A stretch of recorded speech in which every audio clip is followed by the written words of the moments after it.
Hi, everybody. Steve Caton with Alteza, and I am here to talk to you today about that time I hired a friend to do sales and why you don't want to do it. so, um, it feels like a really good idea, doesn't it? When we're a business owner and we're ready to kind of turn loose of sales so that we can work on our business instead of in it. It's like, who better to hire to do that for us than someone we know, someone we trust, and someone we believe in? And oftentimes that's a friend.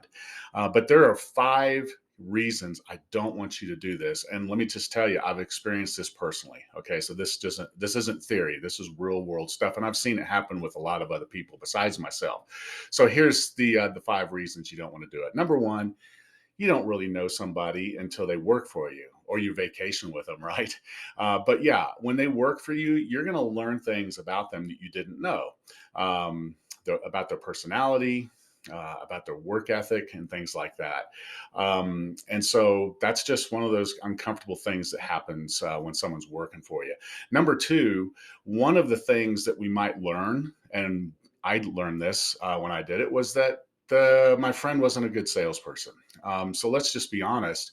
Having a great personality and being able to make friends at parties doesn't make you a good salesperson. We might think it does, but effective salespeople are able to blend art and experience and skill in a way that just comes together beautifully. And just because someone is our friend doesn't make them a good salesperson. And that leads to number three, which is the fact that we cannot really be as objective as we need to be when we experience this, when the person isn't good at sales, or there's something else going on that they're not good at. Maybe they don't get along well. Maybe they don't fit our culture. Whatever it is, we're not as objective when we're dealing with a friend as we would be with someone that we didn't know when we hired them. And so what that can create is a delay in a decision that needs to be made. And that delay creates further tension in the relationship. And even more importantly, it creates more financial hardship for your business. And so it sets you back even further than you already would be. All right. Number four, oftentimes our friends will expect a level of grace and generosity from us that they wouldn't expect from somebody that they were working with that they didn't know, right? So when your friend isn't really getting the job done, maybe they're not making the calls they need to make, or they're just not closing the deals, they're going to expect more grace from you because, oh man, Steve and I are buds, right? So he's going to be cool with it. Well, no, I'm not.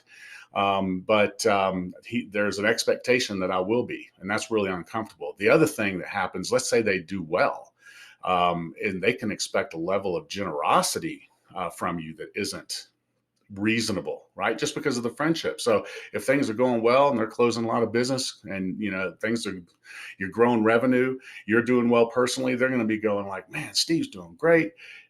There's going to be a big bonus in here for me. I just know it because we're buds, right? So again, neither one of those things is comfortable at all. And then the fifth and final thing, and probably the most important thing, is when that day comes that you have to terminate your friend, you also terminate the relationship in most cases. That's been my experience, and it's been the experience of everyone that I've known that has done this.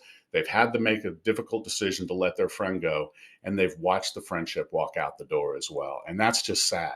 Honestly, it's just not worth it. Whatever you gained in the process is not worth losing a good friendship. So let me encourage you, if you are ready to let go of sales so that you can grow your business and focus on other things, don't hire a friend. Go find a good, experienced salesperson who you can, hold accountable without prejudice, because you don't need that extra mental kind of baggage going on. You need to be able to objectively look at them and go, are you getting the job done or not? All right. I hope this is helpful, because I know a lot of you have thought about doing this. You may even be thinking about it right now. And I'm telling you, don't do it. Thanks for listening.